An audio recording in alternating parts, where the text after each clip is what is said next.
श्री सद्गुरु महाराज की जय। महर्षि संत सेवी प्रवचन पीयूष से। अशुभ कर्मों का फल नरक और शुभ कर्मों का फल स्वर्ग होता है।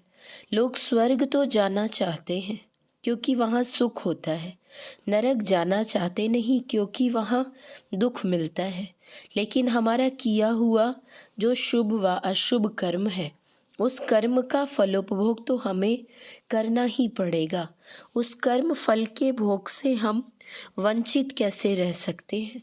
हमारी 5 उंगलियों में से जो उंगली आग में पड़ जाएगी, घाव उसी उंगली में होगा, दर्द उसी उंगली में होगा, अन्य 4 उंगलियां में नहीं। इसी तरह जो कोई पाप करते हैं उनको ही उसका फल भोगना पड़ता है। देहातों में यह कहावत प्रसिद्ध है, कोई करे आप ले, माई ने बाप ले।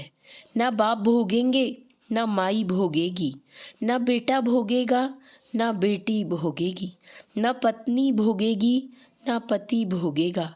तात्पर्य यह कि किसी के किए पाप का फल दूसरा कोई नहीं भोगता, भोगना स्वयं ही पड़ेगा।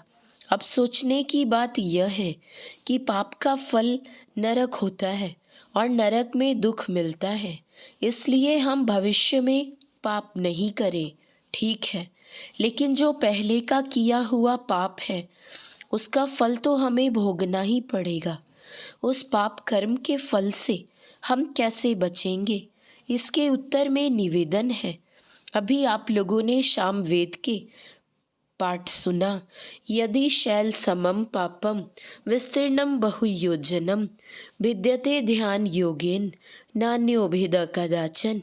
यदि कई योजन तक फैला हुआ पहाड़ के समान पाप हो तो वह ध्यान योग से नष्ट हो जाता है। इसके समान पापों को नष्ट करने वाला दूसरा कुछ नहीं है। हम जो आंखें बंद करके देखते हैं तो देखने से हमारे सामने अंधकार मालूम होता है। यह अंधकार ही पाप का पहाड़ है। वास्तव में कितना बड़ा है कहा नहीं जा सकता। पाप के इस पहाड़ को अथवा अंधकार के विस्तृत क्षेत्र को पार करने के लिए साधक के समक्ष यह कितना बड़ा होता है, संत तुलसी साहब ने उसका परिणाम बताया है।